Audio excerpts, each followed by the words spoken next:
তখন সেনাপ্রধান ওয়াকারুজ্জামান ত্রাতার ভূমিকায় নেমে আসেন যে তার পুত্র সম হাসনাত, সার্জিস, এমনকি আসিফ মাহমুদ এই মে মাসের শেষেও বলেছেন এরা না হয় তাকে রয়ের দালাল বলে, এরা না হয় তিনি বাংলাদেশের সেনাপ্রধান হওয়া সত্ত্বেও তাকে ভারতের নীল নকশা বাস্তবায়নকারী বলে, তারা না হয় ভাবে ওয়াকার না হাসনাত, হাসনাত হাসনাতই বেশি যোগ্য, কিন্তু তিনি বাবা হয়ে তো তাদেরকে রক্ষা না করে পারেন না। কাজেই সেনাবাহিনী গুলি ছোড়ে হাসনাত আবদুল্লাহ, সার্জিস আলম, নাহিদ ইসলামদেরকে ঢাকা শহরে নিরাপদে ফিরিয়ে আনার জন্য বাংলাদেশের বীর তরুণ নেতাদের একজন হাসনাত আবদুল্লাহ সেই মার্চ মাসেই সেনাপ্রধানকে ভারতের নীল নকশা বাস্তবায়নকারী বলে অভিহিত করে রাজপথে ওয়াকার না হাসনাত, হাসনাত হাসনাত স্লোগান তোলার পর গোপালগঞ্জ থেকে সেনা প্রহরায় সেনাবাহিনীর সাজোয়া যানের ভেতরে ঘাড় গুজে ঢুকে কোনো মতের জায়গা করে নিয়ে দলীয় নেতাকর্মী সহ ঢাকার পথে পালিয়ে এসেছেন। সেই ভিডিও এখন প্রকাশ পেয়ে গেছে। শুধু হাসনাত আবদুল্লাহ নয়, মানে জাতীয় নাগরিক পার্টি এনসিপির নেতৃবৃন্দ তো বরাবরই বলে আসছেন যে উত্তরপাড়া ভারতের নীল নকশা বাস্তবায়ন করে এবং বাংলাদেশে নাকি খাল কেটে কুমির আনার ব্যবস্থা করছে ভারতের নীল নকশা বাস্তবায়ন করতে, এবং ওয়াকারুজ্জামানকে সরাসরি তারা ভারতের দালাল হিসেবে অভিহিত করে। সেই ওয়াকারুজ্জামান আর তার বাহিনী শেষ পর্যন্ত দুর্দান্ত সার্ভিস দিয়েছে গোপালগঞ্জে হাসনাত আবদুল্লাহ সহ জাতীয় নাগরিক পার্টির নেতৃবৃন্দকে। ওয়াকারুজ্জামান আর সেনাবাহিনীর এমন সার্ভিস না পেলে শেষ পর্যন্ত সার্জিস আলমেরা জানটা নিয়ে, প্রাণটা নিয়ে, ইজ্জতটা নিয়ে গোপালগঞ্জ থেকে বেরিয়ে আসতে পারতেন কিনা সন্দেহ। কারণ তাদের ভীষণ বড় অভিযোগ হচ্ছে এই, সেনাবাহিনী পুলিশ তাদের বলেছিল সব রেডি আছে। নাসির উদ্দিন পাটোয়ারি সংবাদ মাধ্যমকে কথা বলেছেন যে তারা পুলিশ সেনাবাহিনীর তরফে জেনেছিল সব রেডি আছে, কিন্তু তারা শহরে গিয়ে দেখে সমাবেশ করার পর তাদের এমন ধাওয়া খেতে হলো যে ধাওয়া শুরু হওয়া মাত্র পুলিশ পালিয়ে গেল। এখন দেখা যাচ্ছে সংবাদ মাধ্যমের সামনে রাগে কাঁপতে কাঁপতে এনসিপির নেতাকর্মীরা বলছেন যে পুলিশ বাহিনী ভেঙে দিতে হবে, এরা দোসর, এরা ইচ্ছা করে পালিয়ে গেছে, এরা আমাদের রক্ষা করতে পারেনি। কিন্তু তখন সেনা কর্মকর্তাদেরকে দেখা গেল দারুণ অ্যাকশনে, তারা আওয়ামী লীগ সমর্থকদের ধাওয়া দিচ্ছে, গুলি ছুটছে এপিসি থেকে, সাজোয়া যান থেকে। এমন ঘটনা রীতিমতো বাংলাদেশের সংবাদ মাধ্যমে লাইভ হয়েছে, এবং তারা রক্ষা করতে, এনসিপির নেতা কর্মীদেরকে রক্ষা করে নিরাপদ জায়গায় নিয়ে যাওয়ার জন্য সারা গোপালগঞ্জ জুড়ে ব্যাপক অ্যাকশন চালিয়েছে। এখন এনসিপির নেতৃবৃন্দকে তো আর পাল্টা প্রশ্ন করা যাচ্ছে না যে এই কদিন আগেও পটিয়ায়, খুলনায় আপনারা থানা ঘেরাও করে রাখলেন, থানা নাকি মাটির সাথে মিশিয়ে দেবেন বললেন, সেই 2024-এর জুলাই থেকে পুলিশ পিটিয়ে মারছেন, পুলিশের গায়ে আগুন দিচ্ছেন, পুলিশ ঝুলিয়ে রাখছেন। পুলিশের সেই সাহস বা সাধ্য কই যে কোনো রকম ধাওয়া পাল্টা ধাওয়া তৈরি হবে, যেই ধাওয়া পাল্টা ধাওয়ার সামনে আপনাদের বীর নেতা নাহিদ ইসলাম, হাসনাত আবদুল্লাহ, সার্জিস আলমরা বুক চিতিয়ে দাঁড়াবেন না, বা তাদের এই পরিমাণ নেতাকর্মী থাকবেন না যে তারা উল্টো ধাওয়া দেবেন, তারা পালাবেন, কিন্তু পুলিশ কিনা তার জান এবং জীবন বাজি রেখে আবার আপনাদেরকে প্রহরা দিতে যাবেন। তিনি মানে পুলিশ তো মার খাবে, পুড়ে মরবে, জখম হয়ে মরবে দুতরফেই। পুলিশ কি করে আপনাদেরকে নিরাপত্তা দেবে, আপনাদের মতো বীরদের? এই প্রশ্ন করার সামর্থ্য নাই। কিন্তু শেষ পর্যন্ত হাসনাত আবদুল্লাদেরকে রক্ষা করেছেন ওয়াকারুজ্জামান। কারণ আপনাদের মনে থাকবে মার্চে যখন ওয়াকারুজ্জামানকে তিনি আওয়ামী লীগ পুনর্বাসনের চেষ্টা করছেন এবং সেই অনুরোধ করতে তিনি হাসনাত আবদুল্লাহ আর সার্জিস আলমকে ওয়াকারুজ্জামান ক্যান্টনমেন্টে ডেকে নিয়ে গিয়েছিলেন সেনাপ্রধান ওয়াকারুজ্জামান। এমন খবর যখন হাসনাত আবদুল্লাহ ফেসবুকে ফাঁস করে দিলেন, তখন কিন্তু সেনা সদর দফতরের পক্ষ থেকে বলা হয়েছিল ওয়াকারুজ্জামান ছেলের মতো দেখেন হাসনাত আবদুল্লাহ আর সার্জিস আলমকে। কাজেই ওয়াকারুজ্জামান বাপের কাজ করেছেন। ওয়াকারুজ্জামান তার বীর ছেলেরা বীরত্ব দেখাতে গিয়েছিল গোপালগঞ্জে, সেখানে আওয়ামী লীগের সমর্থকেরা তাদের বঙ্গবন্ধু শেখ মুজিবুর রহমানের কবর ভাঙার কর্মসূচি প্রতিহত করতে গাছের ব্যারিকেড দিয়েছে, দেশীয় লাঠিসোঁটা নিয়ে রাজপথে ছিল, এবং 200-300 মানুষ একসাথে হয়ে ধাওয়া দিয়েছে এনসিপির নেতাকর্মীদের, আর তাদের পালিয়ে বাঁচতে হয়েছে। কিন্তু পালিয়ে বাঁচার পর আবার তাদের ঢাকায় ফেরার কোনো উপায় ছিল না, কারণ সাধারণ গাড়িতে যদি তারা ঢাকায় ফিরতে যেতেন তাহলে পথে পথে এই আওয়ামী লীগ সমর্থকরা নাকি প্রতিরোধ গড়ে তুলেছিল, কাজেই তারা নিরাপদে ফিরতে পারতেন না। আর তাদেরকে তুলে আনার জন্যে হেলিকপ্টার, প্রাইভেট হেলিকপ্টার ভাড়া দিতে নাকি কোনো হেলিকপ্টার ব্যবসায়ী রাজি হচ্ছিলেন না।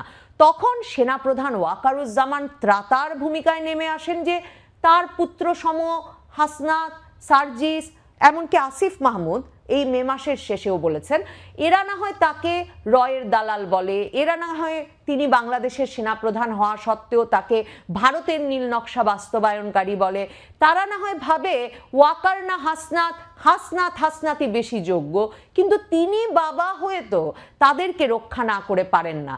কাজেই সেনাবাহিনী গুলি ছড়ে হাসনাত আবদুল্লাহ, সার্জিস আলম, নাহিদ ইসলামদেরকে ঢাকা শহরে নিরাপদে ফিরিয়ে আনার জন্য সেনাবাহিনী গুলি ছড়ে হাসনাত আবদুল্লাহ, নাহিদ ইসলাম, সার্জিস আলমদের বিরুদ্ধে বিক্ষোভ দমন করতে।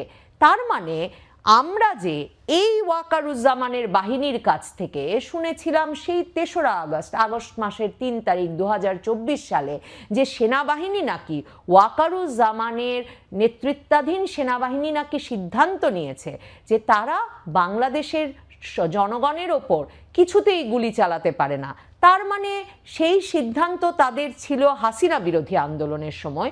কিন্তু আন্দোলন যদি হয় হাসনাত আবদুল্লাহ, নাহিদ ইসলাম, সার্জিস আলম বিরোধী, তাহলে সেনাবাহিনী নিশ্চিতভাবেই জনগণের বুকে গুলি চালাতে পারে, কারণ সেনাবাহিনী মনে করে, ওয়াকারুজ্জামানের সেনাবাহিনী মনে করে হাসনাত আবদুল্লাহ, সার্জিস আলম, নাহিদ ইসলাম তার পুত্রবৎ এই বীর সন্তানদের রক্ষা করাই তার এবং তার বাহিনীর মূল কাজ। মানে এমন বয়ান বা এমন বাস্তবতা বুঝে নিতে তো কোনো অসুবিধাই থাকার কথা না। পত্রপত্রিকাগুলো ঘেটে দেখলে দেখবেন অন্তত 10 জন গুলিবিদ্ধ ব্যক্তি হাসপাতালে গিয়েছেন বলে খবর পাওয়া যাচ্ছে। বাংলাদেশের পত্রপত্রিকার এখন যে অবস্থা তাতে তো বুঝতেই পারেন যে সঠিক মৃত্যুর সংখ্যা, হতাহতের সংখ্যা জানবার উপায় নাই এই মুহূর্তে।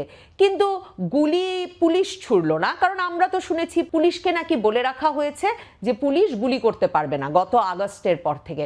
তার মানে গুলিগুলো ছুড়েছে সেনাবাহিনী। এখন সেনাবাহিনী কোন পরিস্থিতিতে কি অবস্থায় বাংলাদেশের জনগণের বুকে গুলি চালালো, কেন, কার নির্দেশনায়, এই উত্তর কি সেনাপ্রধান ওয়াকারুজ্জামানকে দিতে হবে না?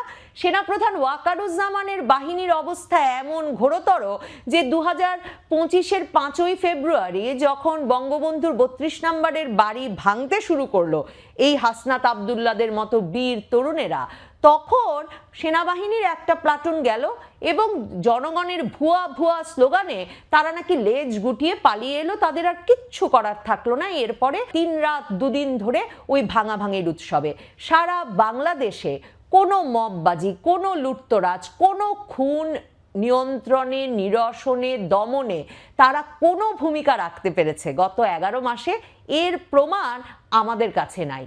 তাহলে এই সেনাবাহিনীকে যদি জনগণ প্রতিহত করা শুরু করে, তখন ওয়াকারুজ্জামান সত্যি কি তার সকল বাহিনীর সদস্যদেরকে এপিসির ভেতর ঢুকিয়ে বাঁচিয়ে ফিরিয়ে আনতে পারবেন তার ব্যারাকে?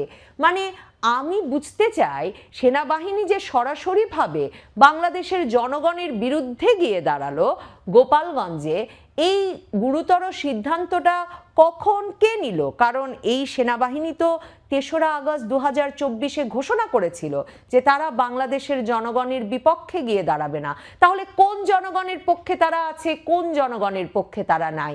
গোপালগঞ্জে যদি এনসিপি বঙ্গবন্ধুর কবর ভাঙা শুরু করত, নিশ্চিতভাবেই ধরে নেওয়া যায় সেই কবর ভাঙায় কোনো বাধা দিত না বাংলাদেশের সেনাবাহিনী, কারণ যেমনটা তারা 32 নম্বরের বাড়ি ভাঙায় দেয়নি বা সারা বাংলাদেশের কোথাও কোনো ভাঙচুর লুটপাট বন্ধে দেয়নি। তার মানে সেনাবাহিনীর এখন একমাত্র দায়িত্ব এবং কর্তব্য হয়ে উঠেছে জাতীয় নাগরিক পার্টি এনসিপির নেতৃবৃন্দের জানমাল নিরাপত্তা রক্ষা।